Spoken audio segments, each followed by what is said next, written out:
Tá, estamos a postos. Perfeito. Pessoal, boa noite. Boa noite aí para você que está entrando aqui no nosso canal MBA em Economia Empresarial, com ênfase em finanças. Meu nome é Rafael, sou professor também do MBA e a gente vai estar aqui todas as quintas-feiras com a ideia de trazer um membro aqui do nosso corpo docente para conversar com vocês e apresentar os conteúdos que vão estar sendo oferecidos na pós-graduação do MBA em Economia Empresarial. Aproveitando a oportunidade para lembrar que as inscrições para a 14ª turma desse MBA estão abertas. Então, você que está buscando aprimorar o seu currículo, aumentar a sua formação, ou mesmo conhecer finanças, não sendo da área, vai lá, se inscreve e vem conhecer o nosso MBA. Hoje, a gente vai estar conversando com o professor Edmilton Mourão, que é professor titulado do primeiro módulo do curso Administração Pública Federal e Sistema Financeiro Nacional. O professor Edmilton é um economista, ele é da casa da Universidade Federal Fluminense, formado, graduado na UF, ele tem pós-graduação na FGV, pelo IPGE, e do IBMEC, do Rio de Janeiro também. Além disso, ele também tem uma formação internacional, passando ali pela Wharton School da Universidade da Pensilvânia, com um curso de investimentos alternativos. O professor Edmilton é um profissional de mercado com uma larga experiência, 30 anos trabalhando com gestão de carteiras, avaliação de investimentos, lidando tanto com ativos de renda fixa e renda variável. Então, quero chamar então o professor Edmilton. Professor, seja bem-vindo. Prazer conversar com você. É um prazer. Obrigado, Rafael, pela apresentação. Agradeço a presença de quem está assistindo aí ao vivo. E se você, porventura, estiver assistindo gravado, também obrigado pela sua assistência. A ideia é a gente fazer aqui um pequeno bate-papo para a gente raciocinar um pouquinho e trocar ideias sobre tanto o curso de Economia Empresarial, com ênfase em finanças, que é um curso de pós-graduação que a gente está colocando aí oferecendo, como também a gente já começar a conversar um pouquinho sobre a cadeira Administração Pública Federal e Sistema Financeiro Nacional. Na realidade, a Administração Pública Federal, a grande ideia é a gente debater a economia do setor público e o Sistema Financeiro Nacional nessa cadeira. Então, a ideia é a gente ter um rápido papo introdutório sobre o que a gente pode esperar tanto da cadeira como do curso. Perfeito, Ed. Então, deixa eu começar com uma pergunta que acredito que seja fundamental e é uma pergunta que está na mente ali, quem está buscando ali, já pensando em fazer uma pós-graduação, né? Então, assim, qual seria a importância de cursar uma pós-graduação como o MBA em Economia Empresarial, que nós estamos oferecendo, e principalmente nessa modalidade de ensino à distância, o EAD? Bom, a gente foi pioneiro no ensino à distância EAD. A gente começou em 2015 até por uma atitude visionária, né, do nosso coordenador, o Marco Aurélio Sanfint, que também é professor do curso, é especialista, um especialista internacional em matéria de risco, né? Desenvolve diversas pesquisas nessa área. Então, ele, que é ligado à área de estatística da Universidade Federal Fluminense, ele visualizou, na época, em 2015,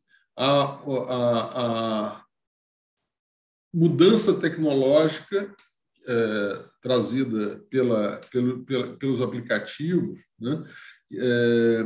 Que facilitava que facilita e torna barato de uma forma absolutamente geral, no sentido, inclusive, de barateia o custo de transporte, barateia o seu tempo de dedicação, ou seja, dá mais eficiência ao seu tempo, que é a oferta de cursos à distância.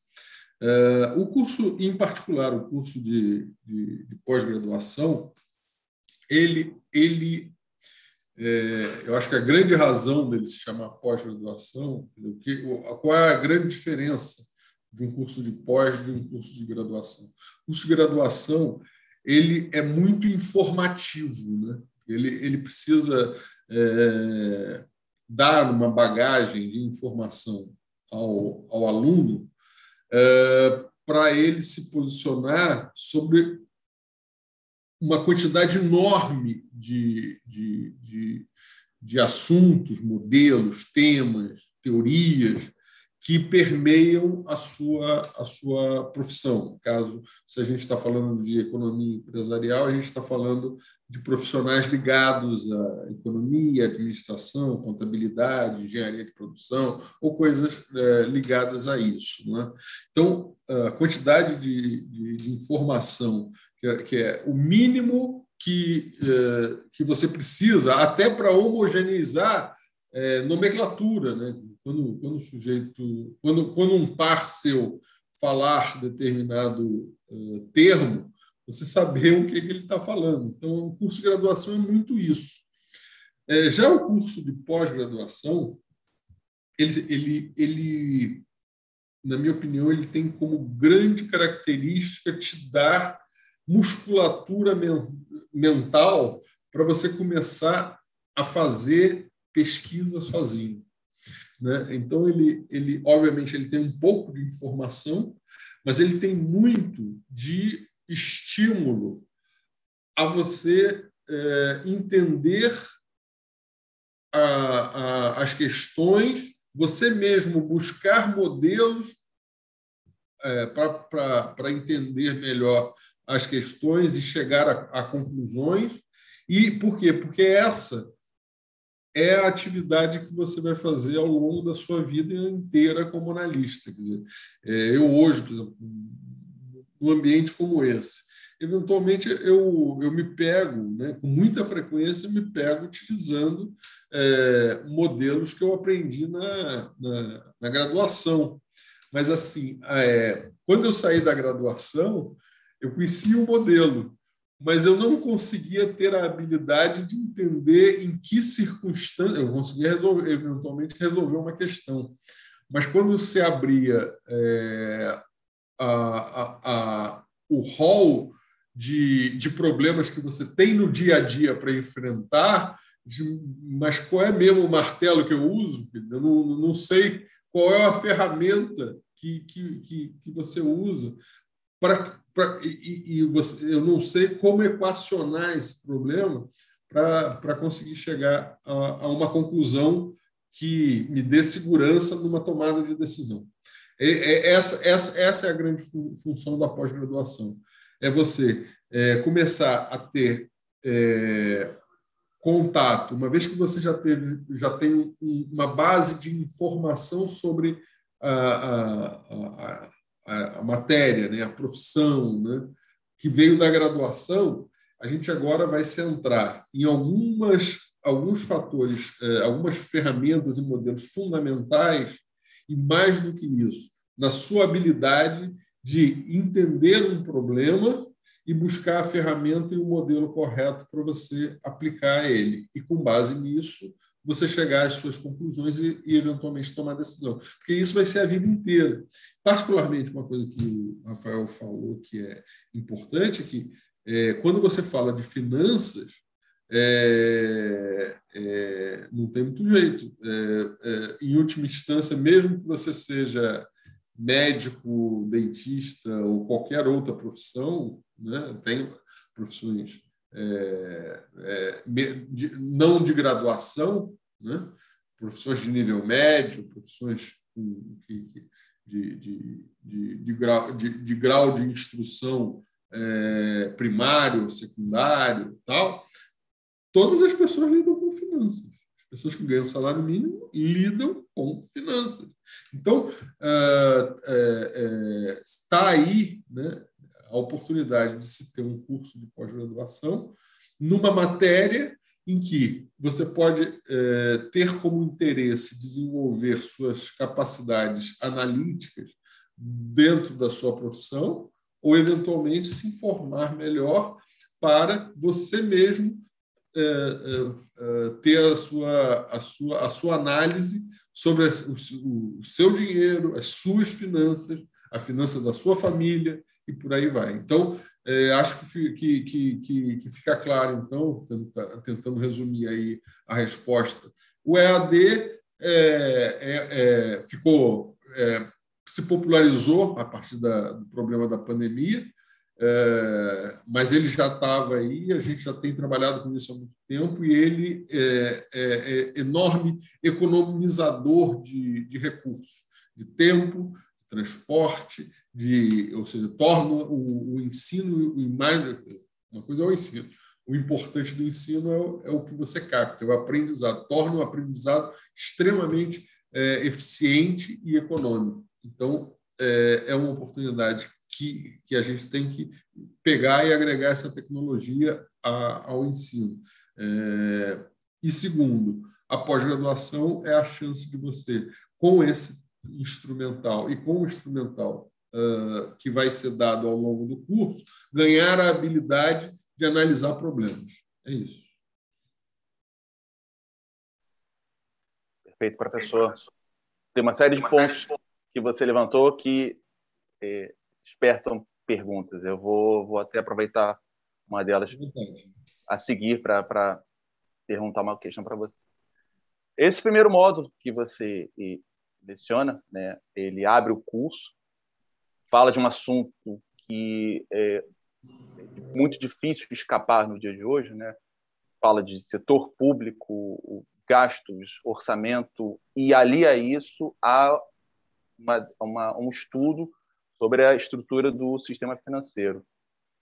E esse módulo é um módulo que inicia o MBA. Fala para a gente, assim, é um módulo que inicia, e sendo uma cadeira introdutória, o aluno, como é que o aluno vai, depende desse conhecimento ao longo do curso? Como é que tem essa conexão? Entendi. O curso, como eu falei, o curso de pós-graduação, ele tem uma parcela de informação e ele tem uma parcela maior de treinamento à análise, né? Esse curso, a gente pensou ele como o curso inicial por uma razão muito simples. Quer dizer, você, primeiro, você lidar com dois assuntos que vão permear qualquer tipo de análise que se faça dentro de empresa, dentro de governos, dentro da vida, ou seja, setor público, não é? Porque nós estamos lidando com se imaginarmos uma família, né, de irmãos, onde nós tenhamos 3 irmãos, setor privado, setor público e o setor externo, o resto do mundo,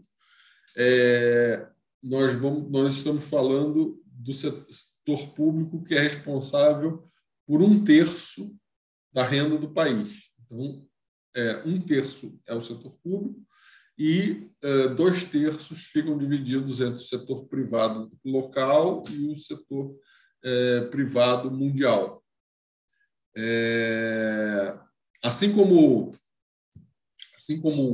um clube, um condomínio, o setor público faz e vai fazer parte da vida de todo mundo o tempo todo, no sentido de que a sociedade decidiu viver sob regras comuns, e a gente tem que financiar quem controla essa série de estruturas que são comuns, né? Como a sociedade humana decidiu viver em grupos, em sociedade, você tem que ter o administrador, né? E o regrador e o ofertador dos bens públicos, tal. Então, é inevitável que a gente esteja o tempo todo, como cidadão até, envolvido em questões relacionadas ao setor público. Quer dizer, o quanto quantos reais vão sair do meu bolso para financiar essa entidade chamada setor público, e como é que esse dinheiro vai ser utilizado por quem de direito, né? Por quem nós decidimos colocar lá para gerir esses recursos. Então, fica claro, então, que setor público sempre estará com as suas atitudes, com as suas políticas, afetando a vida de todo o resto da sociedade, privado. Então, o analista nunca vai conseguir deixar abdicar, né? Não gosto de prestar atenção sobre esse assunto. Impossível. Se você quer ser analista, isso vai estar na tua vida o tempo todo. E o setor financeiro, idem, né? Porque o setor financeiro, como eu falei, não existe pessoa que fique sem ter algum assunto que precise resolver. Quer dizer, provavelmente tem algumas pouquíssimas, infelizmente, pessoas absolutamente excluídas, né, no nível de carência que as exclui, às vezes, de comida. Então, elas realmente não chegam a ter acesso ao sistema financeiro, mas a menos de situações que são absolutamente patológicas, que não deveriam existir, né? Todas as pessoas, de uma forma ou de outra, vão lidar com instituições e, em geral, com o sistema financeiro.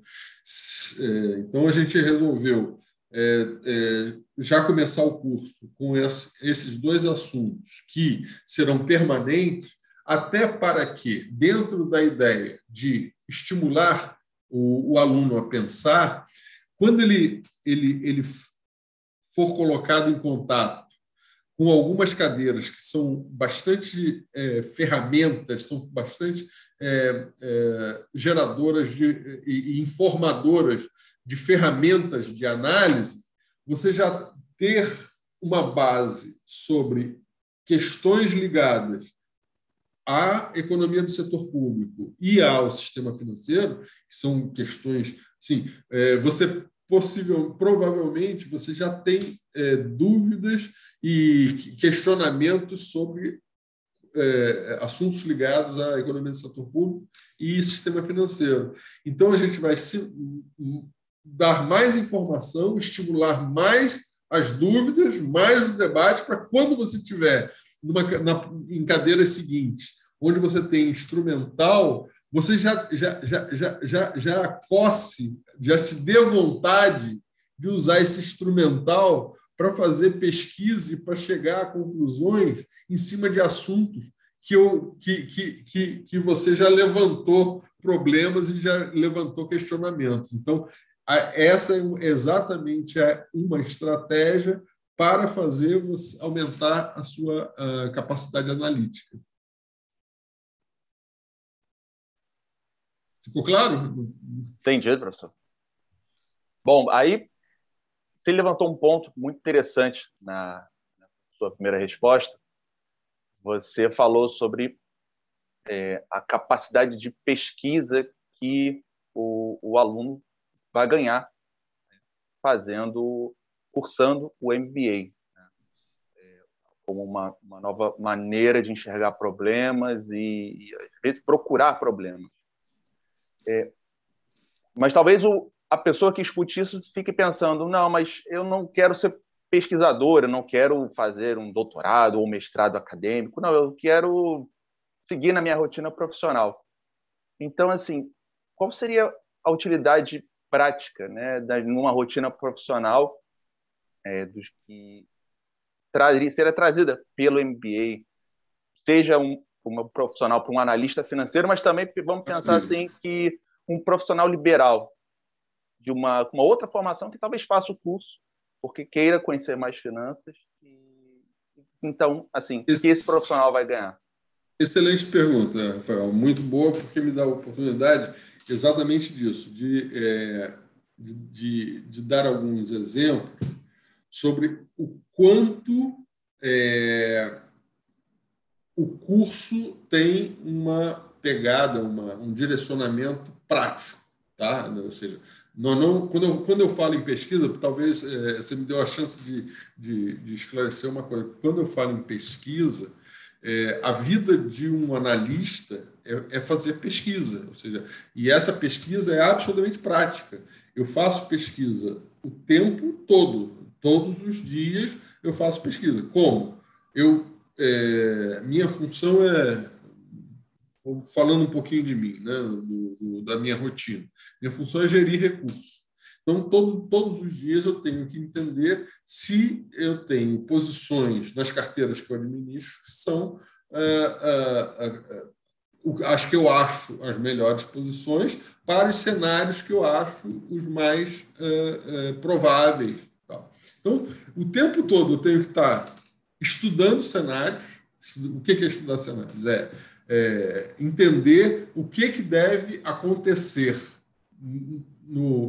em termos de juros, endividamento público, política, crescimento do PIB, crescimento da renda per capita, crescimento da economia, desemprego, em que região isso deve acontecer, deve ser mais afetada, menos.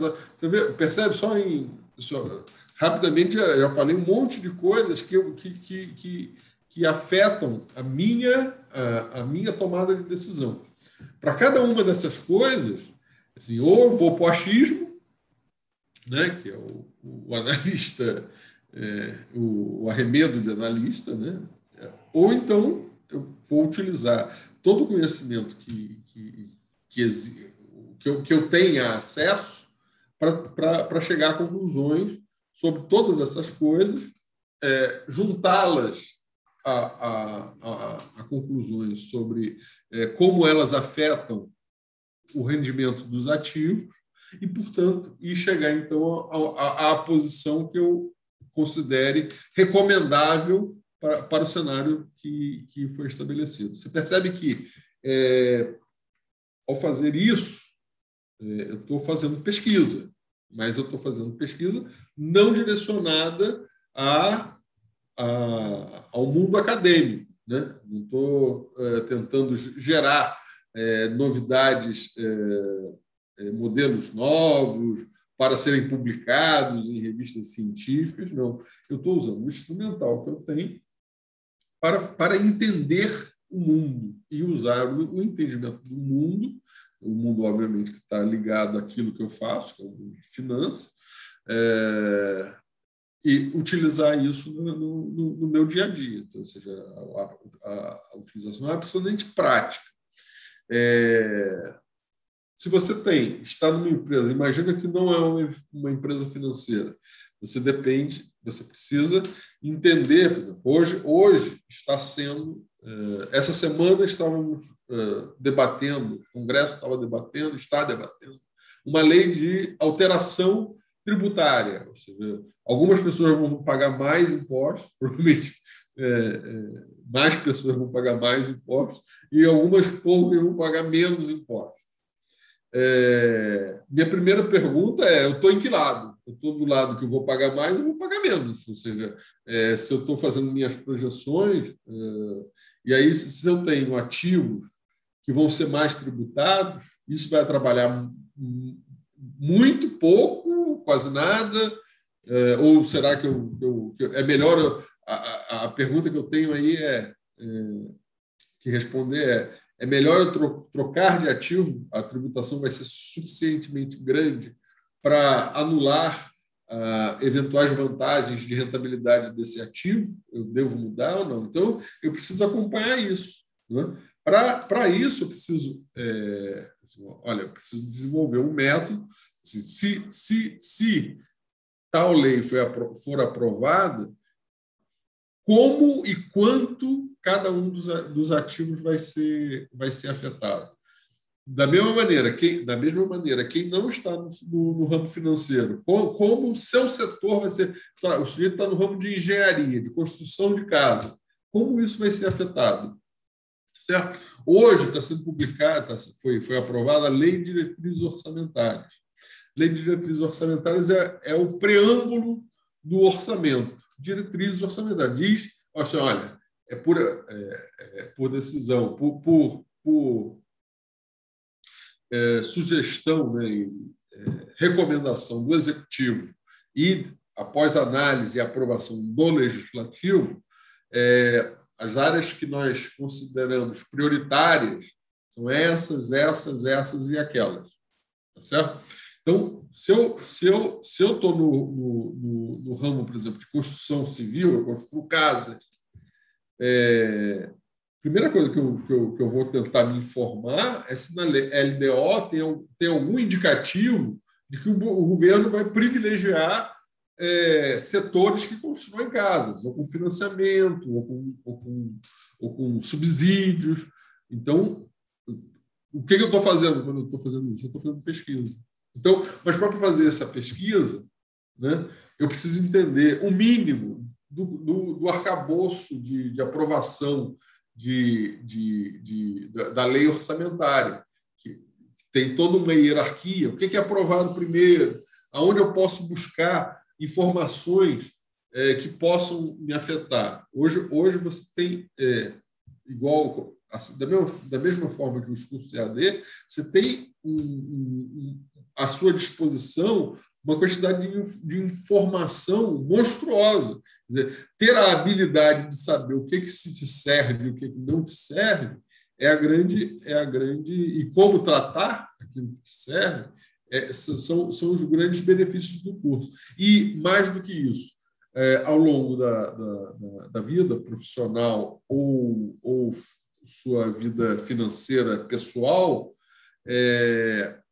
não tem resposta, não tem prova final, né? A vida real não tem prova final. Ou seja, você o tempo todo vai ser obrigado a analisar questões que lhe são colocadas pela primeira vez. Não dá para pegar a prova do ano passado ou a do ano anterior. Então, você vai ter que buscar nos seus alfarrábios de aprendizado, de competências, o que eu posso utilizar para analisar esse problema. Porque todo dia surge um problema novo.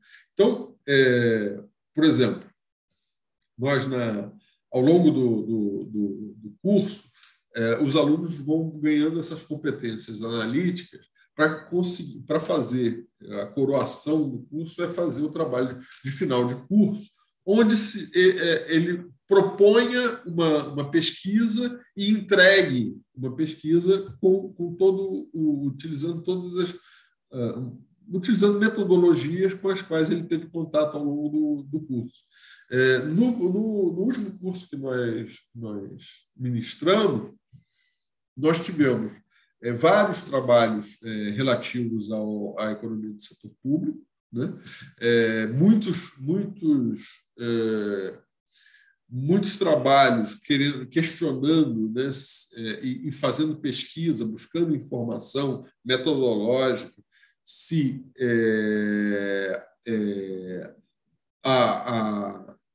o gasto público com educação ele corresponde, por exemplo, àquilo que os candidatos defendem ao longo das suas campanhas. Então, foi bolada assim, mas como é que assim, uma pergunta, né? Assim, o sujeito que fala mais em educação, que tal, que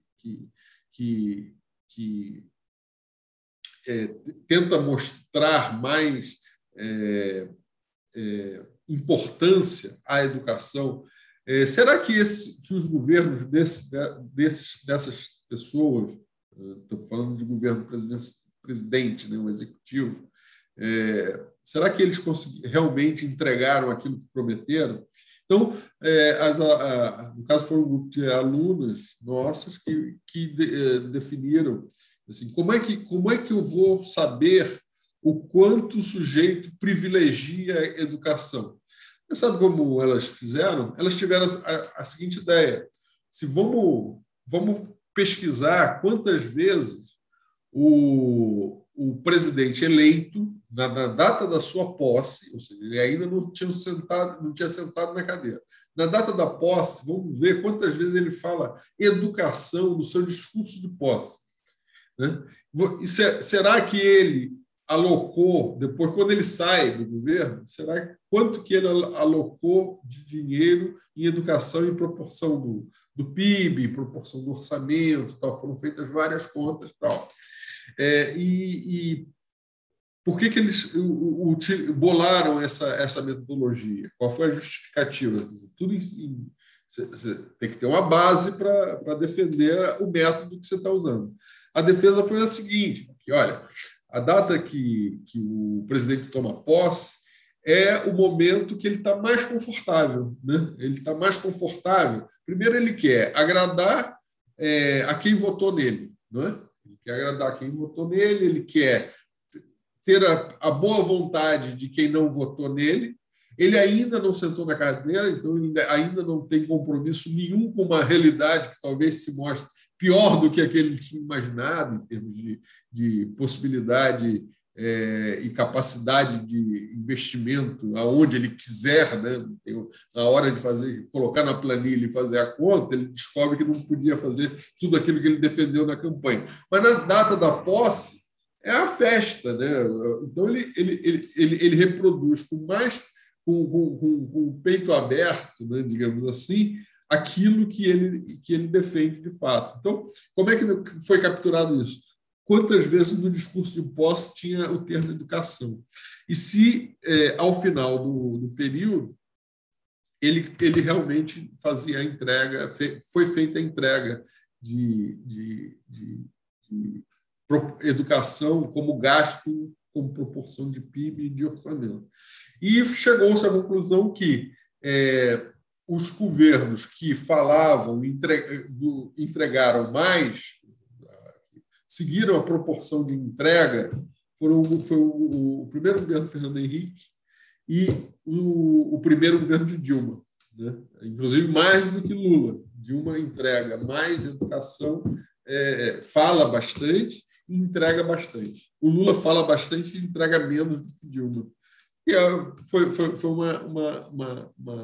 uma descoberta né, que foi produzida por essa pesquisa. Viu-se o problema, e com isso você levantou uma série de questões, que assim, será que devo acreditar realmente em tudo que os candidatos falarem em termos de defesa de educação? Quer dizer, tem outros problemas. Aí, cada vez que você faz uma pesquisa, vem outras perguntas, né? Que assim, bom, mas o sujeito que não fez, ele não fez porque não quis, foi uma escolha de política, ou ele não fez porque o orçamento era tão apertado que na hora que ele sentou ele viu que não era possível entregar tudo aquilo que ele pretendia.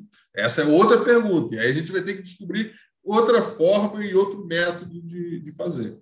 Já no sistema financeiro, a gente teve pesquisa, quer dizer, o sistema financeiro hoje ele é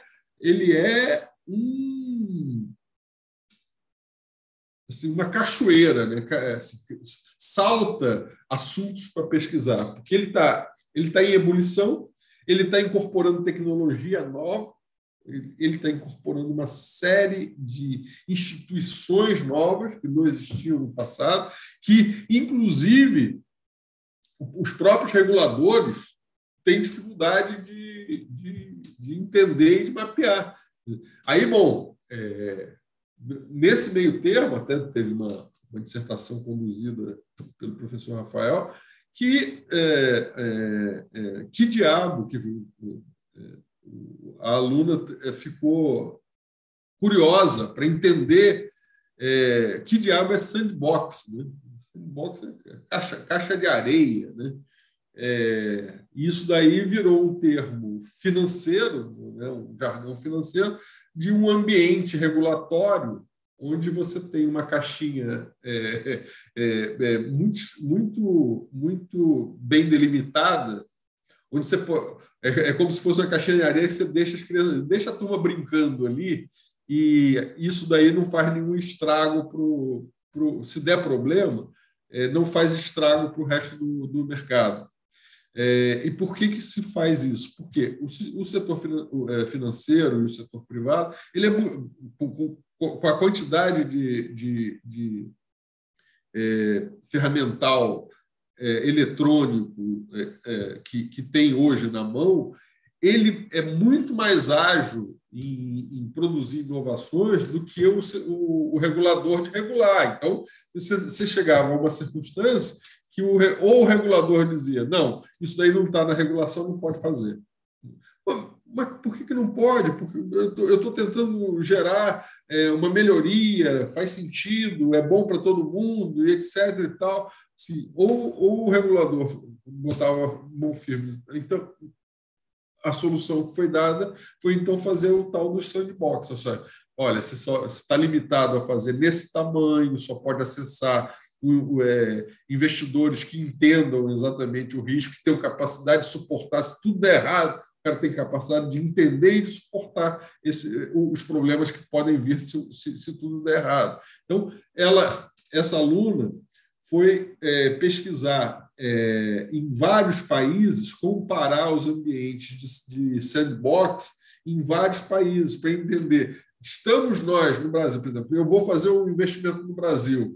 O sandbox brasileiro, ele é propenso a atrair inovação ou ele é tão restritivo que mata a inovação? Foi isso que ela foi descobrir. E aí ela descobriu que o brasileiro ele está par e passo com a IOSCO, que é o órgão internacional dos reguladores de mercado e tal. Ou seja, nós estamos bem modernos, estamos abertos a isso. Ou seja, se eu tiver um negócio que se propõe a gerar uma inovação, eu vou precisar fazer esse tipo de pesquisa para dar indicativos ao investidor o quanto de dificuldade vai ter conduzir esse negócio. Isso é uma pergunta prática de quem está nesse mundo, tá certo? E ela foi lá, imaginou, teve essa curiosidade, criou a pergunta, usou metodologias, fez a pesquisa e trouxe a resposta. É isso que é a nossa proposta. Perfeito, Ed. Bom, vamos então, já estamos aqui quase uma hora, vamos abrir aqui, vamos ver se tem uma pergunta aqui no chat, vamos abrir para o pessoal que está nos assistindo. Agora também já está no Facebook. Bom, tem uma pergunta aqui do Tiago. Tá? Ele diz assim, professor, hoje a gente está acompanhando o Congresso discutir um orçamento com um déficit de 170 bilhões. Né? E você tem os países elevando gasto por conta da Covid. Mas até que ponto nós, emergentes, podemos seguir nessa direção? Bom, esse é um debate, o tal... Essa é uma das questões, por exemplo, que eu também tenho pesquisado. O que acontece? Da mesma maneira que o resto do mundo tem piorado seus orçamentos, piorado no sentido de trabalhado com orçamentos mais deficitários, o que tem gerado maior relação dívida-PIB e tal, nós também seguimos pela mesma linha. E isso, assim, existem alguns paradigmas que não são eternos. A gente não pode... foi assim em 2008, né? Houve um aumento de endividamento para combater os efeitos da crise de 2008. Essa crise não era nossa, mas obviamente acabou chegando aqui. talvez um dos problemas que nós tenhamos tido quando já não era um problema da crise, mas um problema de estrutura nossa, nós continuamos usando o mesmo argumento e continuamos usando incentivos fiscais que pioraram nossas contas públicas. Hoje, da mesma maneira, para uma crise sanitária, está sendo necessário que o setor público, e aí, né, uma das funções do setor público, que ele amenize os efeitos, ou seja, que ele contribua com o bem-estar da sociedade, que é a função dele, é uma das funções da existência do Estado. Isso é condenável? Primeiro que, agora vamos para o mérito. Do ponto de vista de piora de orçamento, é o que eu costumo dizer, até dando um spoiler aí sobre os professores. Uma boa estratégia nas aulas, principalmente quando você pega um professor muito... Não, esse cara reprova todo mundo. Ninguém reprova todo mundo. Não. Se você reprovar todo mundo, é porque você não soube ensinar, né? Ou não fez a cobrança de maneira compatível com aquilo que você ensinou. Então, reprovar todo mundo acaba sendo uma estratégia que vai contra você mesmo como professor. Então, assim, normalmente, quando o professor é muito severo, né, no início do curso, olha, todo mundo tirou 4, 3, tal, não sei o quê. O bom é você ficar no 4, 3, entendeu? Então, assim, não é má ideia ficar junto com o grupo. Da mesma maneira, a questão da dívida, né? Hoje, todo mundo piorou seus orçamentos. O que a gente tem que controlar é para não piorar além ou seja, manter mais ou menos a nossa posição relativa, tá certo? É óbvio que a gente vai ter todos os países vão ter que passar provavelmente daqui a 2 anos por um período de ajuste de orçamento. Imagina-se que a questão sanitária esteja resolvida. Mas não é visto, inclusive, o mercado internacional financeiro não reage a essa piora, dado que a gente está piorando junto com todo mundo piorando também. Certo? Então, eu não vejo nisso um grande problema. A gente tem lá alguns balizadores que servem para a gente acender ou não a luz amarela. E foi bom que nosso próprio legislativo, hoje nós temos leis que fazem esse papel de acender a luz amarela. Então, você tem algumas regras, tipo teto de gastos, tal, não sei o quê, que servem para isso. Um bom sinalizador de que as coisas não estão indo bem seria, olha, o teto de gasto vai ser... Ninguém vai romper o teto de gasto, dá impeachment, dá problema. Então, a maneira de fazer é você ir lá e mudar a lei, tirar o teto. Assim, se tirar o teto, a sinalização é horrorosa. Certo? Então, se houver qualquer ameaça disso, a sinalização é horrorosa. Já temos aí alguma coisa que fica ali no cantinho da tela. Assim, se pintar uma notícia e o governo, alguém propôs, o ministro da Fazenda propôs alterar o teto de gastos. E aí ele, obviamente, virá com argumentações muito bem elaboradas sobre a razão de fazer isso e que não tem problema e tal.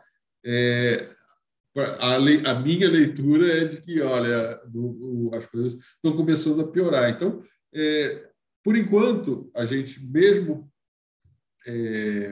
tendo esses orçamentos deficitários, a gente continuando no bolo e, pelo menos, respeitando as regras que nós mesmos impomos de limites de responsabilidade fiscal, não vejo nisso um grande problema. Não é um atrapalhador dos nossos mercados.